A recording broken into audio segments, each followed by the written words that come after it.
So hello everyone and good day. So today we are going to talk about the structure and properties of water.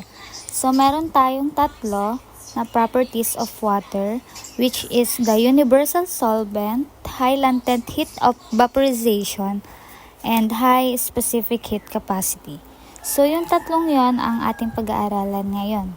So ang uunahin natin ay ang universal solvent. So, the universal solvent is the term used for water because it can dissolve more kinds of substances than any other liquid.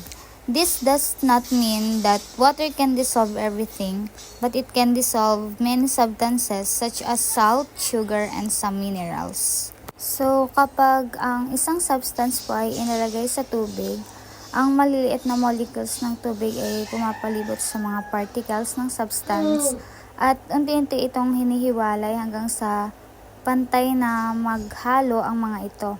And dahil dito, nawawala sa paningin ang substance pero nanatili pa rin ito sa tubig bilang solution.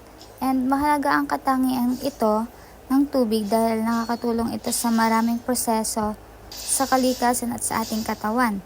Like halimbawa po, yung dugo ay may malaking bahagi na tubig kaya naihatid niya po yung mga oxygen, yung mga sustansya at iba pang mahalagang sangkap sa iba't ibang bahagi ng katawan. Then sa mga halaman naman po, ang tubig ay tumutulong sa pagdadala ng mga mineral mula sa lupa papunta sa mga dahon at iba pang bahagi ng halaman. Pwede natin pong halimbawa dito yung asin tapos tubig, natutunaw po yung asin sa tubig, and yung asukal at tubig, natutunaw din po yung asukal. So, the next one na tatalakayin po natin ay ang high latent heat of evaporation.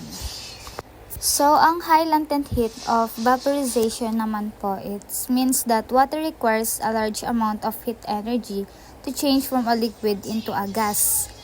And because of this, water absorbs a lot of heat before it evaporates and helping keep temperature stable.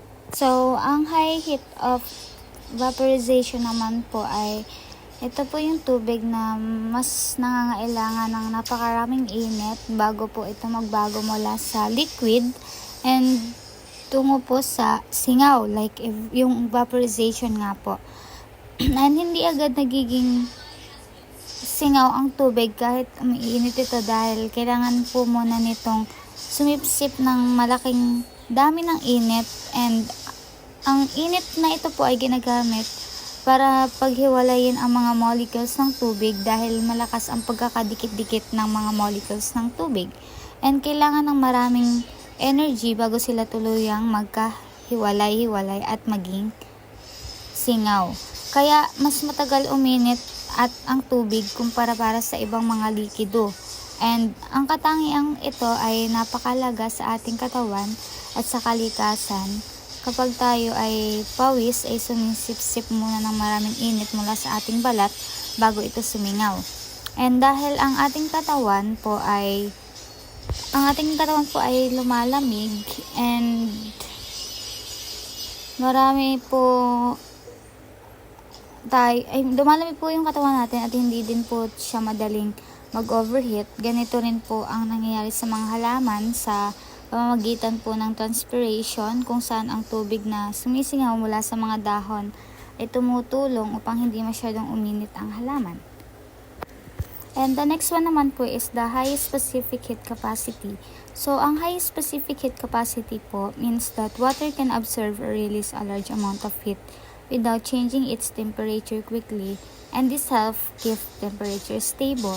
So, ang high specific heat capacity po is ito po yung kayang sumipsip or maglabas ng napakaraming init nang hindi agad-agad tumataas or bumababa yung temperature ng tubig. So, sa madaling salita po, mabagal po uminit yung tubig at mabagal din lumambig yung tubig kumpara po sa karamihan ng ibang substances.